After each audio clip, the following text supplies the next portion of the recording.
Welcome to Viewing and Reviewing, where I pull older movies off the shelf, watch them, and let you know if I believe they're worth your time to watch or not. I'm Bobby T, your online video store clerk, and I'll be searching through my VHS, DVD, and Blu-ray collection to find titles that I think may be interesting to review. In today's episode, I'll be reviewing 2000's Frequency, directed by Gregory Hoblit, and starring Jim Caviezel and Dennis Quaid.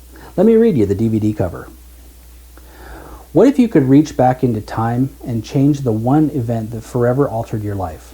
Would you do it? And what would it be? All his life, police officer John Sullivan, Jim Caviezel, has been haunted by one tragic event.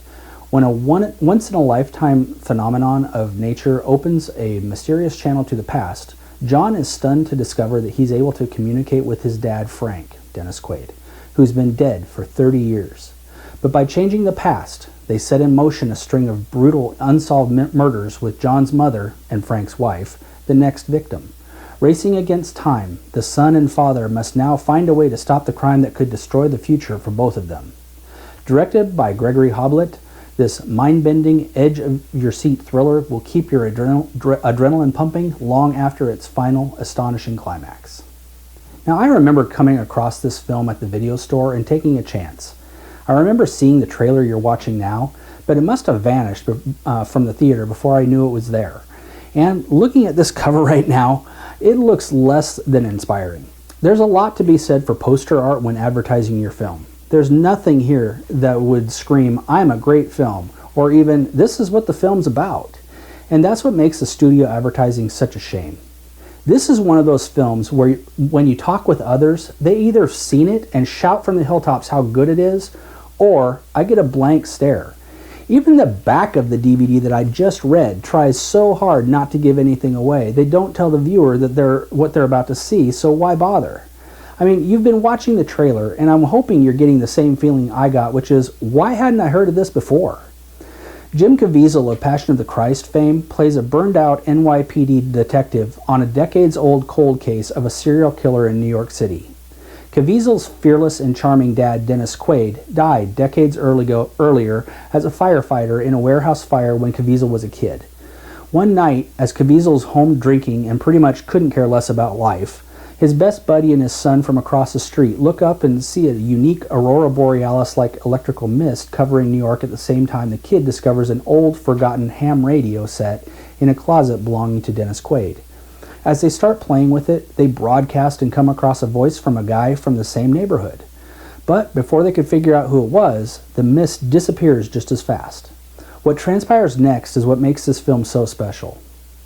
Time travel has always been one of my most favorite tropes in film, but the most important element to making a good time travel film is plausibility. If done wrong, nothing works and you tear the film apart. But if the characters learn to live within the reality that they cannot control, yet still make the story compelling without becoming eye-rollingly silly, is what makes a good film. This is one of those good ones. I don't want to go too far into detail for the very same reason the DVD cover didn't want to spoil any plot points. Suffice to say, if you're expecting Caviezel to play his Christ character, you may be shocked at how good he is as the foul-mouthed, alcoholic, tough guy cop who has to use his wits, his fists, and even his long-lost family to solve the murders. Quaid also does a good job as the long-dead firefighter who may just get a second chance to make things right in his lifetime. Sometimes Quaid can get a little too charming for the movie's own good. When he becomes the hotshot the whole film revolves around, he gets on my nerves normally. But in this film, he's part of the grander scheme and really plays his part well. As plots twists and turn in what could be a mess of time warps that could confuse the audience, I believe the filmmakers did a good job at explaining through dialogue and compelling action to keep us involved in the story. By the end, we are right next to the characters as they discover that memories don't necessarily have to be made in the past when the present is just as memorable. So, my overall report card looks like this. Does it stand the test of time? You know, for a film getting close to a quarter century old, this feels almost like it was filmed recently. I'll give it an A. Yes, there are a few dated moments, just like any film would look like from Y2K, but it never felt old, and that's a good thing. The story. I really liked this story. I'll give it an A- because there are a few leaps in logic that are required when it comes to time travel, But if you can get past those, you'll enjoy the ride. Anytime you have a film with the butterfly effect as one of its main thorough lines, you're going to have to pay attention or you're going to get lost. The film starts out a little slowly in 1969 in the Bronx, but after establishing Caviezel's childhood, we are brought forward to current day Y2K to the soulless detective who has lost his way. Once the ham radio stuff starts though, the movie kicks into high gear and really takes us places we are not expecting. That's not unlike going from a brisk walk to a slow jog to running to a full-blown race to the finish line at breakneck speed. As the story progresses, where personal history may be changing, the wheels seem to be falling off, but they have to adapt to figure it out along the way. The cast.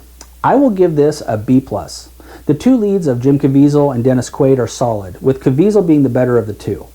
I was actually shocked at how well he embraced the burned-out role.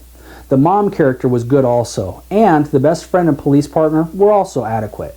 I think the suspect of the killings was playing a different movie, but with the film having a strange vibe about all the time warping, it did kind of fit. The rest of the cast was just there, without any real weak points. The cinematography. I really thought they tried hard to give this little film a theatrical feel. I'll give it a B+ as well. 1969 Bronx looks about what we could expect it to look like back in the day. Yes, it's a little bit polished. More like a romanticized version of New York than it probably was in the days of Martin Scorsese's Mean Streets, but that was then. The Aurora Borealis looked properly majestic and gave a good aura to what was happening on the radio. A lot of the film was based at night, which made it easier to jump back and forth from past to present, so that helped. The music. I'll give this a B because it's kind of hard to screw up the late 60s radio playbacks in films. There's nothing original worth noting, but listening to the golden oldies scattered throughout makes it fun. And anytime you have nostalgic films where a long-deceased father is dancing romantically with his sweet wife in front of their 6-year-old smiling son and his buddy, always puts a smile on my face. So, based on the above scores, I'm going to give this film an A-. This is a good film that deserves to be seen more.